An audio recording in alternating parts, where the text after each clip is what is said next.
Hello everyone, it's Taylor and we're back with another video for digital media literacy class. This week's focus was the history of the internet. In last Tuesday's lecture, we learned a lot about the internet and how it changed throughout time, as well as how it came to be. So we're going to be going over that in today's video. Let's start with what the internet is. To put it in layman's terms, it's pretty much a vast computer network that allows smaller computer networks to interact with each other globally. I wonder if Robert E. Kahn and Vincent Cerf, fathers of the internet, would be surprised to see where it is right now. All they wanted was to see information travel from one place to another. The internet is still known as the fastest way to spread information, but now, we never know if that information is fact or fiction. Think about how our last president would call everything fake news.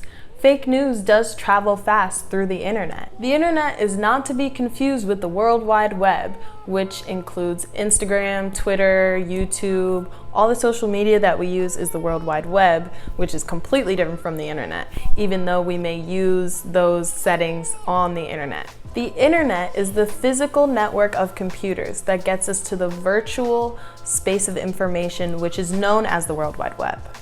Obviously, younger generations use the internet more from growing up on the internet and growing up in middle school. I know I had a phone and I started using the internet because iPhones just came out. And as you progress in age, seniors are not as likely to use the internet as any of the younger generations going down because they haven't been around it, they didn't grow up on it, and it's very new to them. But for us and our generation, we've been around it since we were kids, so we're very comfortable using it and its nuances. And it's crazy for me to see how the internet and the World Wide Web has influenced our generation and how we navigate through our lives, because personally, I know that I couldn't live without a phone, and it's not because of my calling or anything like that. It's because of my social media apps through the World Wide Web and the internet, which leads me to have these social media apps in the first place. We also talked about the government watching us, like in 1984,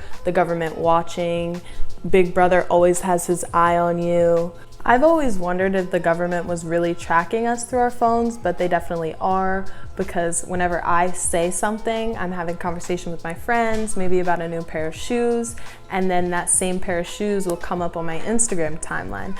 I personally am not that worried about the government listening to my conversations. Maybe I should be more, but I feel like I don't say anything bad enough to cause concern.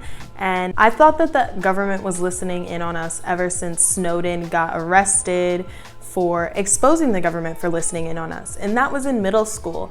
And it shocked me then, but now after years and years of hearing that, I'm not so shocked anymore. Hopefully the fathers of the internet are proud with how far it's gotten, regardless of the fact that we are now being watched because of their creation. I don't think they ever expected that. Thank you guys for watching. Till next Tuesday. Bye.